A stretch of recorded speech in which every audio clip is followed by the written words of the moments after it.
ابو عام طور پر بہت مضبوط اور اعصاب والے آدمی تھے، لیکن یہاں آنے کے بعد وہ بدل گئے تھے۔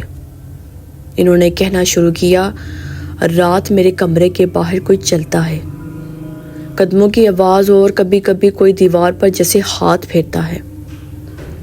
امی نے ڈر کر کہا، یہ گھر میں تعویذ کیوں لگے ہیں؟ کہیں کسی نے کچھ بند تو نہیں کر رکھا؟ ابو نے غصے سے کہا، بے وقوفی مت کرو، لوگ ڈراتے رہتے ہیں۔ لیکن میں نے پہلی بار دیکھا، ابو کی آواز میں وہ یقین نہیں تھا جو ہمیشہ ہوتا تھا۔ دوسری رات سب کچھ بدل گیا۔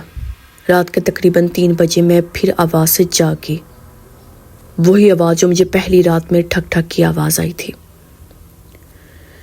لیکن اس بار آواز دروازے سے نہیں بلکہ میرے بستر کے نیچے سے آ رہی تھی۔ میرے ہاتھ ٹھنڈے پڑ گئے، آواز آہستہ آہستہ تیز ہونے لگی، جیسے کوئی رینگ کر میرے بستر کے نیچے چل رہا ہو۔ میں نے فوراً لائٹ آن کی، لیکن جیسے ہی سوئچ دبایا، لائٹ چمکی اور بند ہو گئی۔ پورے گھر کی لائٹ گئی ہوئی تھی۔ میری دھڑکنیں زور سے چلنے لگی۔ پھر مجھے دروازے کے اوپر بندے تعویذ نے دھواں سا اٹھتا دکھائی دیا، سیاہ گاڑھا، جیسے کچھ جل رہا ہو۔ میں نے چیخ مار دی۔ امی اور ابو دوڑتے ہوئے آئے۔ دروازہ کھولتے ہی میرا کمرہ ٹھنڈا ہو گیا، جیسے فریزر کھل گیا ہو۔ لیکن سب سے خوفناک امی کی آواز تھی، سمیہ تمہارے تعویذ کی ڈوری جل کر راکھ ہو چکی ہے۔ میں نے اوپر دیکھا، جی دروازے والا تعویذ غائب تھا۔ جلی ہوئی ڈوری کی بو پورے کمرے میں پھیلی ہوئی تھی۔ ابو نے ٹارچ آن کی اور کمرے کے ہر کونے میں دیکھا۔ پھر اچانک ہم نے سیڑھیوں سے دوڑ کر کسی کے اترنے کی آواز۔ کون ہے؟ ابو چلائے اور سیڑھیوں کی طرف دوڑے۔ میں اور امی پیچھے پیچھے تھے۔ نیچے لاؤنج میں پہنچنے تو ٹارچ کی روشنی کسی پرچھائی پر پڑی، ایک دبلی ہڈیوں جیسی اور جھکی ہوئی شکل نہایت تیزی سے کچن کی طرف ہو گئی۔ امی نے چیخ کر کہا، یہ انسان نہیں۔ ابو اس کے پیچھے بھاگے، لیکن کچن کے اندر کچھ نہیں تھا، صرف ایک بات بدلی تھی۔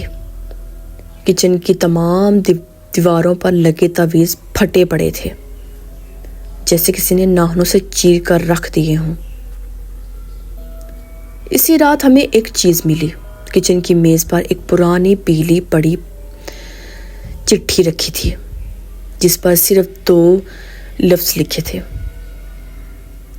جس گھر میں موت کے تعویذ باندھے جاتے ہیں، اس گھر میں زندہ کوئی نہیں رہتا۔ میں نے امی کو دیکھا، امی نے ابو کو، ابو کے ہاتھ کانپ رہے تھے۔ یہ کس نے لکھی؟ میں نے پوچھا۔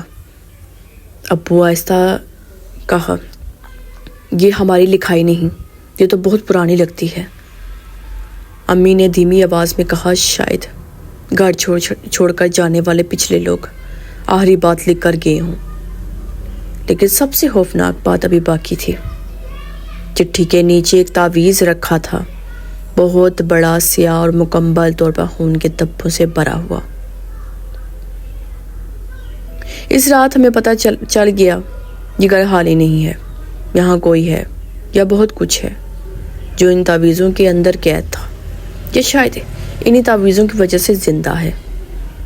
امی رو رہی تھی، ابو خاموش تھے، اور میں بس دیوار پر لگے پھٹے ہوئے تعویذوں کو دیکھ رہی تھی۔ ایک بات صاف تھی، یہ تو صرف شروعات ہے، اصل کہانی ابھی شروع ہونی ہے، اور شاید اگلا تعویذ ہمارے کسی ایک کے لیے بندہ ہو۔ آئی ہوپ آپ کو میری آج کی سٹوری بہت اچھی لگی ہوگی۔ اگر آپ میرا ایپیسوڈ 2 دیکھنا چاہتے ہیں سو پلیز میرے چینل کو سبسکرائب لازمی کیجیے گا، اور میری ویڈیو اپنے دوستوں سے شیئر کریں، کیونکہ مجھے آپ لوگوں کی سپورٹ کی بہت زیادہ ضرورت ہے۔ انشاءاللہ میں ایپیسوڈ 2 کے ساتھ دوبارہ حاضر ہوں گی۔ اپنی ڈھیر ساری دعاؤں میں مجھے یاد رکھیے گا۔ اللہ حافظ۔